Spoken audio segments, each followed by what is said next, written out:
কার নাম বাদ যাবে কি হবে সেটা আমরা বলতে পারবো না, সেটা আমাদের বলারও কথা নয়।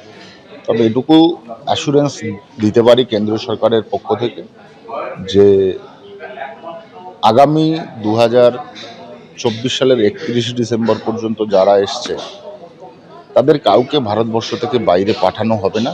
তারা ভারতবর্ষেই থাকবেন এবং ভারতবর্ষের সিটিজেন হয়েই থাকবেন। এটাই ভারত সরকারের প্রতিশ্রুতি বা গ্যারান্টি।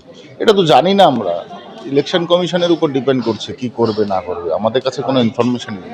আপনি বলেছিলেন যে একটা বৃহৎ কাজ করতে গেলে কিছু স্যাক্রিফাইস যদি যায় সেটা বলেছিলাম, যদি, সেক্ষেত্রে কারণ আজকে কি বলবেন? সেটা যদি যায় সেটা আমি তো কিছু বলতে পারছি না কাদের নাম বাদ যাবে, সেটা তো বুঝতে হবে।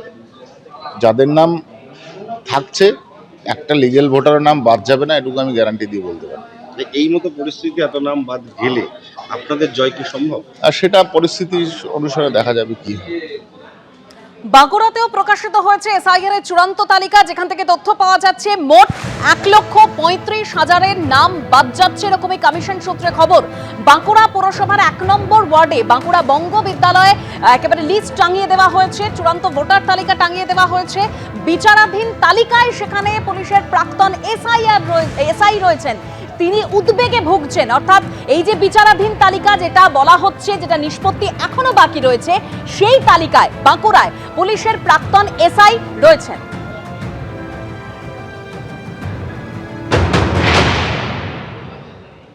হ্যাঁ, আমি তো বললাম যে আমি যে আপনার এখানে লিস্ট দেখতে এসেছিলাম, আমারটা দেখাচ্ছে আন্ডার প্রসেস।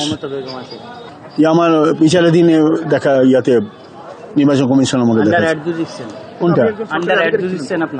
হ্যাঁ, আমি তো একজন সরকারি আধিকারিক। হ্যাঁ, সরকারি আধিকারিক ছিলাম।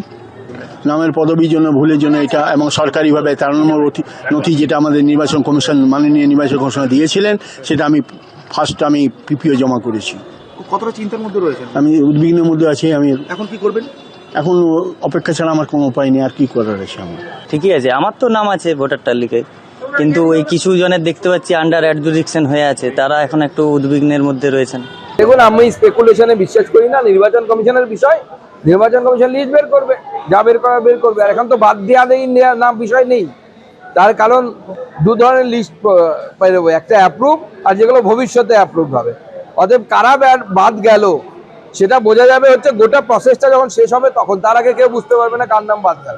স্যার কি প্রভাব ফেলবে সেটা পরে বোঝা যাবে। এটা বোঝা যাচ্ছে যে 24 লক্ষ যে মৃত ভোটার যাদের নাম বাদ গেছে 58 লক্ষের মধ্যে, সেই 24 লক্ষ মৃত ভোটারের নামে তৃণমূল কংগ্রেস অ্যাটলিস্ট আর ছাপ্পা ভোট মারতে পারবে না।